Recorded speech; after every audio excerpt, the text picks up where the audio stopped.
Welcome to our channel. టాలీవుడ్కి మరో యువ హీరో నటుడు రాబోతున్నట్టు కూడా తెలుస్తోంది. ఎవరా హీరో ఒకసారి డీటెయిల్గా తెలుసుకుందాం. ప్రస్తుతం మనతో జర్నలిస్ట్ శ్రవణ్ కుమార్ గారు ఉన్నారు. వెల్కమ్ చెప్దాం. Hello sir. హలో అండి.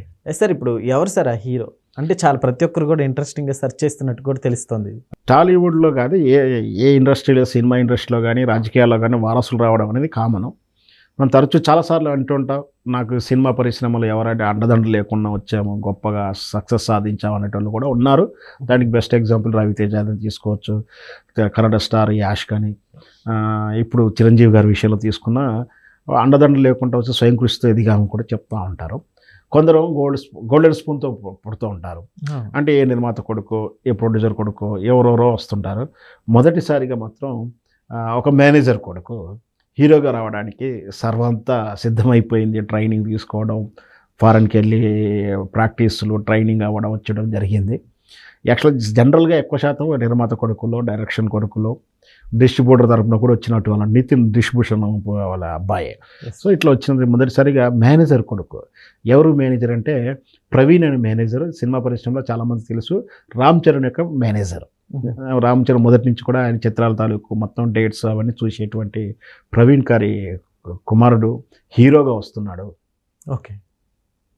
అంటే ప్రవీణ్ గారి కుమారుడు దృశ్యక్ అని పేరు అతను. ఇప్పుడు అతను హీరోగా రావడానికి అరగేటం చేయడానికి సిద్ధం ఉందని, లాస్ట్కు అది కూడా సబ్జెక్ట్ కూడా ఫైనల్ అయింది. అదేంటంటే మ్యాడ్ 1 and 2 వచ్చింది, మ్యాడ్ స్కోర్ అని కూడా వచ్చిందిగా. ఇప్పుడు మ్యాడ్ 3 అనే సబ్జెక్ట్ వస్తుంది.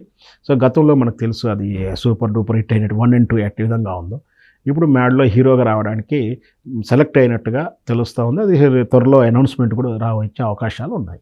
ఓకే సార్, ఇప్పుడు అంటే హీరోలుగా రావటం చాలామందికి ఇంట్రెస్టింగ్గా ఉంటుంది. సో ఇలాంటి టైంలో ఇలా వచ్చి బాగా హిట్ కొట్టిన వాళ్ళు కూడా ఉన్నారు. సో ఇప్పుడు ఈ జోనర్ ఎలా ఉండబోతుంది అంటారు ఇతనికి? ఖచ్చితంగా ఇప్పుడు సినిమా పరిచయాలుండి రాజకీయాల్లో కానీ, సినిమాల్లో కానీ వాళ్ళ వారసులు రావడం తప్పేం లేదు. మొదటి నుంచి కూడా చెప్తా ఉన్నాం, అవకాశాలు అయితే వస్తాయి. ఎప్పుడైతే ఈ వీళ్ళని వాళ్ళ తల్లిదండ్రుల ద్వారానో, వాళ్ళ వంశం ద్వారానో ఎవరైతే ఆల్రెడీ రాజకీయాల్లో ఉంటే వాళ్ళ కొడుకులు ఎన్నికల్లో పోటీ చేయడం, తల్లిదండ్రులు హీరోలో, బ్రదర్లో ఎవరు ఉంటే వాళ్ళ వారసులు నటులుగానో, హీరోలుగానో లేదా డైరెక్ట్గానో వస్తుంటారు. ఇవన్నీ కూడా మొదట వాళ్ళకి అవకాశం అనేది, వాళ్ళు నెప్టోటిజం అంటాం, బంధుప్రీతి, బంధు వర్గం అంటామండి. ఈ నెప్టోటిజంలో వాళ్ళకి అవకాశం వస్తుంది ఖచ్చితంగా. ఈ అవకాశం మాత్రం వాళ్ళలో టాలెంట్ ఉంటే మాత్రం సక్సెస్ఫుల్గా ఉంటారు. మనం బెస్ట్ ఎగ్జాంపుల్ చెప్పొచ్చు, నందమూరి వంశం నుంచి చాలామంది హీరోలు వచ్చారు. మనం ఒకరిని కించపరచడం ధర్మం కాదు, కానీ జూనియర్ ఎన్టీఆర్ సక్సెస్ అయ్యాడు. ఆ తరంలో, అంతకుముందు తరంలో ఎన్టీ రామారావు గారి ఆ కుమారుల్లో వచ్చినటువంటి బాలకృష్ణ గారు సూపర్ డూపర్ సక్సెస్ అయ్యాడు. కొందరు ఇష్టం లేక డ్రాప్ అయిన వాళ్ళు ఉన్నారు, కొందరు ఫెయిల్ అయ్యి వెనక్కి వెళ్ళిన వాళ్ళు ఉన్నారు. నందమూరి కాదు, సూపర్ స్టార్ కృష్ణ గారు, రమేష్ బాబు కూడా హీరోగా ప్రయత్నాలు చేశాడు. ఆ తర్వాత సక్సెస్ సాధించలేక వెనక్కి వెళ్ళాడు. నందమూరి త్రివిక్రమరావు వారసులకు కూడా వచ్చారు. సరే, ఏదో రకంగా అయితే వాళ్ళు ఎంతో వెనక్కి వెళ్ళిన వారే. ఇక్కడ ఎక్కడ చూసినా కూడా చిరంజీవి గారి వాళ్ళ ఫ్యామిలీ నుంచి కూడా కొందరు ప్రయత్నాలు చేశారు. అల్లు అరవి సిరీస్ కూడా సినిమా చేశాడు. ఇంకా చెప్పాలి, రావేంద్రరావు కొడుకు కూడా హీరోగా చేశాడు.